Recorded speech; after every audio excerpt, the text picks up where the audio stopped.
Hello, hi students. Good morning. Today we'll learn the chapter number 2, Systematics of Living Organisms. Carl Linnaeus classified living organism in two kingdoms based on mode of nutrition. Then R.H. Whitaker 1969 proposed five kingdom systems of classification. Five kingdom systems मध्ये kingdom Monera, kingdom Protista, kingdom Plantae, kingdom Fungi, kingdom Animalia. Then next आपण दुसऱ्या स्लाइडमध्ये बघू शकतो silent features of five kingdom systems. Five kingdom systems लक्षात घ्या. पहिल्यांदा कोणते? Kingdom Monera, kingdom Protista, kingdom Fungi, kingdom Plantae, kingdom Animalia. Then silent feature of five kingdom systems, kingdom Monera. Monera include unicellular prokaryotic organism. Unicellular means single cell, prokaryotic means not well organized nucleus, not well membrane bounded nucleus. That's why it's called as the prokaryotic. These are omnipresent means found in all types of environment. Few are photoautotrophs or chemoautotrophs, but majority are the heterotrophic in nature. These organisms do not have well defined nucleus कारण की ते prokaryotic organism आहे. DNA exists as a simple double stranded circular single chromosome called as the nucleoid. DNA हा double standard असतो, simple टाईपमध्ये असतो, circular असतो. Then smaller circular molecule of DNA as an extra chromosomal genetic element called as plasmid. He definition विचारली जाते. Define the term plasmid. What is plasmid? Smaller circular molecule of DNA, जे small DNA चे molecule circular फॉर्ममध्ये असतात, त्याच्यात extra chromosomal genetic elements असतात, त्यालाच plasmid म्हटलं जातं. Then cell wall is a made up of the peptidoglycan, also called as the murin. हा पण महत्त्वाचा प्रश्न आहे, लक्षात घ्या. The kingdom Monera cell wall is a composed of dash dash dash प्रश्न असतो, खाली ऑप्शन दिलेले असतात 4. त्यामध्ये पेप्टिडोग्लायकेन किंवा म्युरिन हा शब्द तिथे दिलेला असेल. Once again, cell wall is a made up of the peptidoglycan, also called as the murein, which is a polymer of sugar and amino acids. Then membrane bounded organelle म्हणजे मेम्ब्रेन बाउंडेड ऑर्गनेल. ज्या ऑर्गनेल्सला membrane bound म्हणजे covering नसते, outer covering नसते. मग membrane bounded organelles that is the mitochondria, chloroplast, endoplasmic reticulum are absent. Ribosomes are smaller in size, ज्यांच्यामध्ये ribosome हा small साईजमध्ये असतो. दॅन युकॅरियोटिक सेल्स, मग त्याची साईज दिलेली 70S. S means Savage Burg. It is the unit of to measure the ribosome. The mode of reproduction in Monera is asexual. जर आपण kingdom Monera बघितला तर त्याच्यामध्ये मोड ऑफ रिप्रोडक्शन हे असेक्सुअल टाईपचं असतं. Then with the help of binary fission budding, बघा त्यांनी काय सांगितलेलं आहे, बायनरी फिशन म्हणजे एका न्यूक्लियसचं डिवायडेशन होतं, दोन न्यूक्लियस फॉर्म होतात, नंतर सेल डिवाइड होते आणि दोन नवीन ऑर्गॅनिझम तयार होतात, त्याला बायनरी फिशन म्हटलं जातं.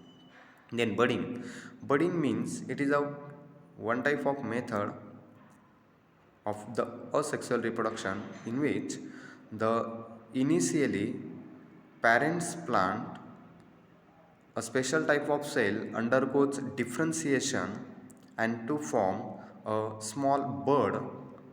After matured, this bud detach from parents plant or parents organism and they produce young ones or they form young ones. Then very rarely sexual reproduction method, यांच्यामध्ये खूप कमी म्हणजे क्वचित रेअरली सेक्शुअल रिप्रोडक्शन ही method पण पाहायला मिळेल. Example दिलेलं आहे किंगडम मोनेराचं बॅक्टेरिया. लक्षात घ्या, बॅक्टेरिया हे एक्झाम्पल आहे. Morphologically bacteria are categorise into 4 groups.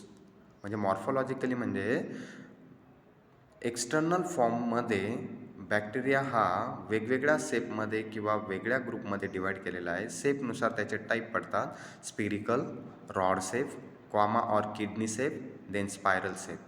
मग स्पेरिकलमध्ये एक्झाम्पल कोकस दिलेलं आहे, तुम्हाला स्लाईडमध्ये दिसतंच आहे. रॉड शेप बॅसिलाय एक्झाम्पल दिलेलं आहे त्यांनी बॅसिलाय. त्यानंतर क्वामा किडनी शेपचं एक्झाम्पल व्हिब्रो दिलेलं आहे, क्वामा शेप दिसतोय तिथे. स्पायरल शेपमध्ये स्पायरिलम म्हणजे स्पायरल टाईपमध्ये असतात हे बॅक्टेरिया. त्यानंतर पुढे बघूया. On the basis of evolution म्हणजे त्यांच्या उत्क्रांतीनुसार bacteria can be classified as archaebacteria and eubacteria. मग आता ओरिजिननुसार त्यांचे 2 टाईप पडतात, आर्कीबॅक्टेरिया आणि यू बॅक्टेरिया. पहिल्यांदा आपण आर्कीबॅक्टेरिया बघू. These are differentiated from other bacteria on the basis of their different cellular features. Cellular फीचरनुसार हा इतर बॅक्टेरियांपेक्षा वेगळा असतो. कसा? Mostly found in the extreme environments, hence term एक्स्ट्रीमोफिलस.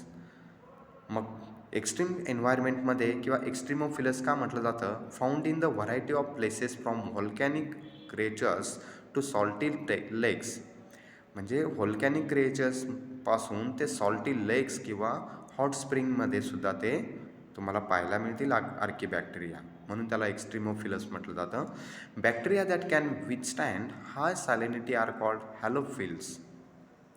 जिथं हाय सॅलिनिटी असेल, म्हणजे काही समुद्राची सॅलिनिटी जर बघितली तर खूप जास्त असते, तिथे कोणताही ऑर्गॅनिझम लिव्हिंग फॉर्ममध्ये राहू शकत नाही, परंतु तिथे एक्सेप्ट आर्कीबॅक्टेरिया दिलेला आहे त्यांनी, त्याला हॅलोफिल्स म्हटलं जातं. While those that withstand extreme temperature are known at the thermophiles. म्हणजे काय? खूप जास्त टेम्परेचरमध्ये सुद्धा हा राहू शकतो आणि त्याला थर्मोफिल्स म्हटलेलं आहे. त्याचं एक्झाम्पल दिलेलं आहे मिथेनोजेनिक बॅक्टेरिया. मग हा मिथेनोजेनिक बॅक्टेरिया कुठे असतो? Found in the gut of rumens, cow and buffalo. म्हणजे काऊ आणि बफेलो जे ग्रासेस भराभर ईट करत असतात किंवा eating the grass by the काऊज and buffalo, ते एक स्पेशल टाईपच्या सॅकमध्ये जातं, त्याला रुमेन्स म्हटलं जातं. 9th स्टँडर्डमध्ये किंवा 7th स्टँडर्डमध्ये दिलेलंच आहे, तुम्ही बघितलं असेल. नंतर ते ग्रास पुन्हा माउथ पार्टमध्ये येतं, तिथे त्याच्यावरती डायजेस्टिव्ह ॲक्टिव्हिटीज म्हणजे एन्झायमॅटिक ॲक्टिव्हिटीज होतात आणि नंतर मग ते डायजेस्ट झालेलं फूड पुन्हा आणखीन डायजेस्टिव्ह ट्रॅकमध्ये रिएंटर केलं जातं. Then this bacteria help in the production of methane in biogas plant. आणि हा जो मिथेनोजेनिक बॅक्टेरिया आहे हा मिथेनचं प्रोडक्शन करण्यासाठी यूज केला जातो असं ते म्हणत आहेत. त्यानंतर सेकंड टाईप इव्होल्युशननुसार eubacteria. These are commonly referred as true bacteria. हा खरा बॅक्टेरिया असं त्यांना म्हणायचं आहे. They have cell wall peptidoglycan. त्यांच्या सेल वॉलमध्ये पेप्टिडोग्लायकेन असतं. They are found in the autotrophs म्हणजे स्वतःचं अन्न स्वतः तयार करतात. They get own kind of food material and heterotrophs means they depend on the other organism for food purpose. Then they are found in autotrophs and heterotrophs. The autotrophs can be photosynthetic like chlorobium. Autotrophचं example त्यांनी chlorobium दिलेलं आहे. त्यानंतर chromatium. Then chemosynthetic like sulphur bacteria. Chemosynthetic जर बघितलं आपण तर त्याच्यात त्यांनी सल्फर बॅक्टेरियाचं एक्झाम्पल त्यांनी दिलेलं आहे. त्यानंतर पुढे बघा. Then these are mostly multicellular. हे यू बॅक्टेरिया कसे असतात? मेनी सेल्स त्यांच्या बॉडीमध्ये असतात, मल्टीसेल्युलर. फिलामेंट्स म्हणजे दोऱ्यासारखी त्यांची बॉडी असते. Then forms living in the fresh water. ते कुठे असतात? फ्रेश वॉटरमध्ये. Body is a covered by the mucilaginous seat.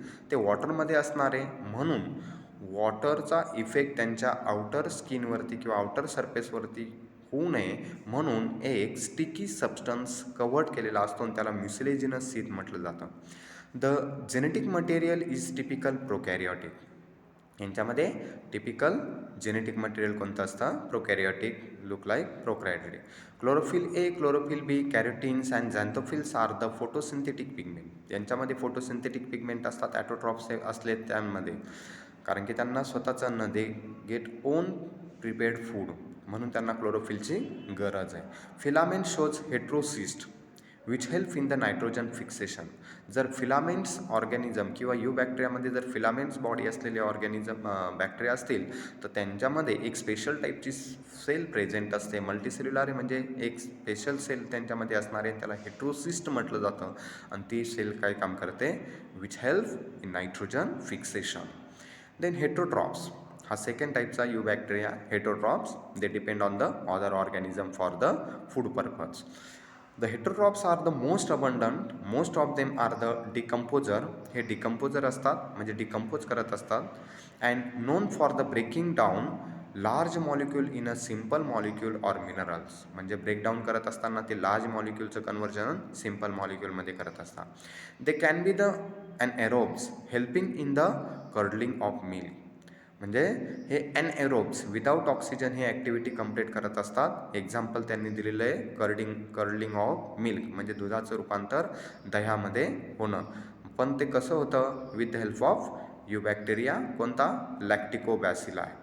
Then fixation of nitrogen. Nitrogen फिक्सेशनसाठी सुद्धा हे बॅक्टेरिया वापरले जातात. त्याचं एक्झाम्पल ॲझिटोबॅक्टर दिलेलं आहे.